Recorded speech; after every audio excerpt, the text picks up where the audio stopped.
বাংলাদেশে পেঁয়াজ প্রয়োজন 25 লক্ষ মেট্রিক টন। আমরা গত বছর উৎপাদন করেছি 36 লাখ মেট্রিক টন। এরপরেও আমাদের পেঁয়াজ আমদানি করার প্রয়োজন ছিল না। প্রয়োজন কি ছিল? সঠিক ব্যবস্থাপনার।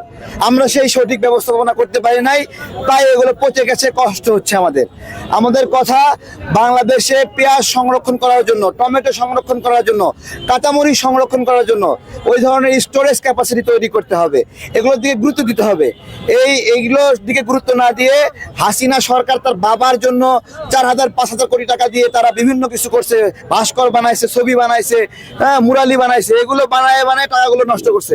যদি আজকে 4,000 কোটি টাকা দিয়ে 4টা কোল্ড স্টোরেজ থাকতো বড় হতো, তাহলে আজকে আমাদের এরকম হতো না। আমাদের ভারতীয় পণ্যের বিকল্প বাংলাদেশে অনেক পণ্য রয়েছে, সামর্থ্য রয়েছে, কিন্তু ষড়যন্ত্র হচ্ছে। যেমন গাজী টায়ার, এটা যখন ছিল 66% টায়ার বাংলাদেশে গাজী টায়ার সাপ্লাই করতো, এটা ভারত পাত্তা পাইতো না। সেই গাজী টায়ার কোম্পানি পুরো সরকার করে দেওয়া হয়েছে এবং গাজী টায়ারের অফিসাররা বলতেছে এটা ভারতের ষড়যন্ত্র। এগুলো আমাদেরকে বুঝতে হবে। আমাদের প্রত্যেকটা সাবসিডি আছে, কিন্তু ভারতের ষড়যন্ত্র হচ্ছে। এই ষড়যন্ত্রগুলো রুখে দিতে পারলে আমরা বাংলাদেশি পণ্য দিয়েই দিতে পারবো। ভারতে বন্যার কারণে আমাদের ফসল সবজি নষ্ট হয়েছে, কিছু পণ্য সেখান থেকে আমদানি করতে হয়েছে, অন্য দেশ থেকে আমদানি করা হয়েছে।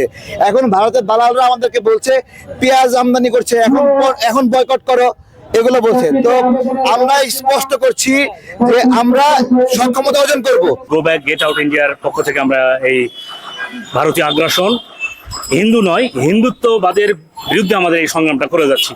যদি ইন্ডিয়ান পণ্য যদি আমরা না নিই, তবু আমাদের বাংলাদেশ স্বয়ংসম্পূর্ণ হবে। কারণ কি, এর আগেও এই টাইপের অনেকগুলো কিন্তু গবেষণা কিন্তু হয়ে গেছে যে যদি ইন্ডিয়ান পণ্য যদি নাও আসে, তবু বাংলাদেশ পেঁয়াজ বলেন অন্য দিক দিয়ে স্বয়ংসম্পূর্ণ। কিন্তু একটা ইন্ডিয়ান মদতপুষ্ট কিছু সিন্ডিকেট আছে এখানে, যেগুলো বেশিরভাগই দেখা গেছে যে তারা ইন্ডিয়ান সেই বাংলাদেশ বাজারটাকে অস্থিতিশীল করার জন্য তাদের ভারতের নির্দেশে তারা এই জিনিসগুলো অস্থিতিশীল করে তোলে, পণ্য মজুত করে কৃত্রিম একটা আপনার কি বলে একটা সংকট তৈরি করে। কিন্তু যদি আমরা এই সিন্ডিকেটটা ভাঙতে পারি এবং বাংলাদেশের বর্তমান সরকার যদি এই সিন্ডিকেটের প্রতি সত্যিই বিশেষভাবে গুরুত্ব আরোপ করে, তাহলে এই ভারত থেকে আমাদের কোনো কিছু নেওয়ার কোনো প্রয়োজন হবে না। এই গত আওয়ামী ফ্যাসিস্ট সরকার, উনি ছিলেন আপনার ভারতের মদতপুষ্ট একজন, ভারতের কাঠপুতুল। তো সেই ক্ষেত্রে উনি তো সিন্ডিকেট ভাঙবেন না। যদি সিন্ডিকেট যদি উনি বহাল রাখে, তাহলে ওনারই ভালো। দেখা যাচ্ছে যে কৃত্রিম একটা সংকট এখানে তৈরি করলো ওরা, বাজারটাকে অস্থিতিশীল করলো, তাহলে তার বিনিময়ে তারা ইন্ডিয়া থেকে এই জিনিসগুলো নিয়ে আসতে পারে। এটার জন্যই তাদেরই সিন্ডিকেট, এগুলো সব তাদেরই করা সিন্ডিকেট। কারণ এই যাবৎ আমরা দেখছি যে সময়টা বাংলাদেশের কৃষি পণ্য চলে আসে মার্কেটে, এই সময়টাই চক্রান্ত করে দেখা যায় যে ইন্ডিয়ান এখানে নিয়ে আসা হয় পণ্যগুলো। তাহলে তাতে দেখা যায় কি, আমাদের বাংলাদেশের যে কৃষক, তারা কিন্তু যে সময়টা তাদের কৃষির যে দামটা পাওয়ার কথা, সে সময় তারা পায় না। এবং যখন আমাদের যদি দরকার হয়েই থাকে, সেই সময়টা কিন্তু ওরা আবার দেয় না। এরকম আমরা জনগণ অলরেডি কিন্তু দেখছে যে এরকম ঘটনা কিন্তু ঘটছে অতীতে। যখন আমাদের দরকার তখন তারা দেয় না, কিন্তু যখন আমাদের কৃষকরা চাষবাস করে ফসলটা মার্কেটে নিয়ে আসবে, এই সময়টা তারা একটা ইন্ডিয়া থেকে নিয়ে আসে। এটা ইন্ডিয়ার মদত, এবং ওই সময় যে ফাঁসির যে সরকার ছিল তাদের মদতই যোগসাজুরি এই কৃত্রিম সংকটটা তৈরি হয়েছিল বলে আমি মনে করি।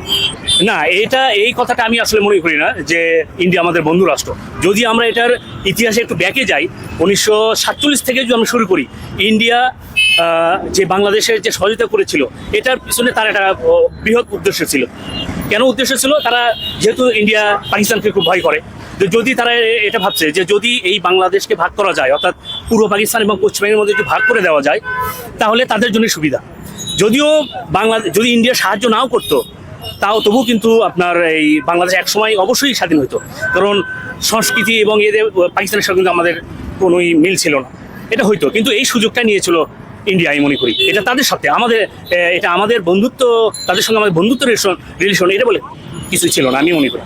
ইন্ডিয়া দিয়ে যে চিকিৎসা নিতে হবে তা তো না, চিকিৎসা নেওয়ার জন্য অনেক কিছু আছে। কিন্তু দুই দেশের সাথে যদি বন্ধুত্ব সম্পর্ক হয়, তো বন্ধুত্ব হয়তো সমতার ভিত্তিতে। দেখা যাচ্ছে ওরাই শুধু আমাদের থেকে নেবে, আমাদের অন্য ফ্যাসিলিটিগুলো কিছু দেবে না, তাহলে তো এটা বন্ধুত্ব সম্পর্ক হয় না।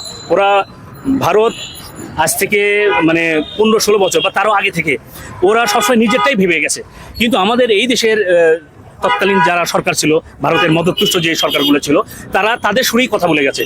এই ক্ষেত্রে জনগণ, বাংলাদেশের জনগণ পুরোটাই বঞ্চিত হয়েছে সর্বদিক থেকে, এটাই মনে করি। তাহলে জাতিগতভাবে আমাদের উত্তরণ, ভারতের প্রতি যে নির্ভরশীলতা, আমাদের বিশেষ করে পররাষ্ট্র নীতি, এটা আরও মজবুত করতে হবে। ভারত যে হুমকি ধামকি অনেক সময় আমাদেরকে দেয়, এই অন্তর্বর্তীকালীন সরকারের ক্ষেত্রেও কিন্তু অনেক ঘটনা ঘটে গেছে। যেরকম আপনারা জানেন, ইলিশের ক্ষেত্রে প্রথমে ঘোষণা আসলো যে ইলিশ দেবেন না। বিগত আওয়ামী ফ্যাসিস্ট সরকার এই কাজটাই কিন্তু করে গেছে 15-16 বছর হলে। জনগণ এটার পরিবর্তন চায়। জনগণ চায় এমন একটা সরকার হোক যার মেরুদণ্ড শক্ত হবে। এই বিপ্লবী সরকার কিন্তু এই শপথ নিয়েই কিন্তু এসেছিল। শহীদের রক্তে যে রক্তের বিসর্জনের মাধ্যমে যে আপনার এই বিজয়টা আসলো, তো এখানে কিন্তু জনগণ এটাই দেখতে চাইছিল যে আমরা দুর্বল পরমাণু হবে না, ইন্ডিয়ার সাথে সম্পর্ক হতে পারে কিন্তু সমতার ভিত্তিতে। অন্য 8-10টা দেশ যেভাবে পার্শ্ববর্তী দেশের সঙ্গে রিলেশন করে, আমরাও সেটাই করতে চাই। কিন্তু এরকম না যে আমি সব দেবো, ওরা আমাকে দেবে না, এটা মেনে নেওয়া সম্ভব না।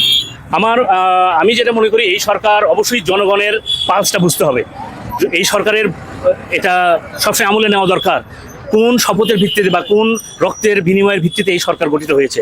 জনগণের স্বার্থটা আগে মূল দেখতে হবে। অন্য কারো কে কি তাকে ফোর্স করতেছে এটা বিষয় না। জনগণের দরকার জনগণ থেকে সাক্ষাৎকার নিতে হবে। জনগণ কি চাচ্ছে, একটা সরকার কি চাইবে সরকার চাচ্ছে। বিগত আমরা তো আওয়ামী লীগ বা অন্য আরও অনেক সংগঠন দেখেছি যে তারা কিন্তু জনগণের যে সমর্থন, এইরকম কিন্তু কিছু আমরা দেখিনি। তো আমরা চাচ্ছি এমন একটা সরকার হবে যে জনগণ যেটা চায়, জনগণ চায় যে ভারতের সাথে এমন একটা সম্পর্ক হোক, একদম বিজনেসের সম্পর্ক। ওই বন্ধুত্বর আসলে কোনো দেশের সাথে কোনো দেশের কিন্তু বন্ধুত্ব সম্পর্ক চিরস্থায়ী হয় না, এটা চেঞ্জ হয়ে যায়। তো আমাদের এরকম একটা সরকার দরকার, বা আমরা আশা করি বা জনগণ আশা করে যেমন একটা সরকার আসবে যে সেই সরকার জনগণ যে দাবিটা চায় সেই দাবি নিয়েই সামনের দিকে অগ্রসর হবে।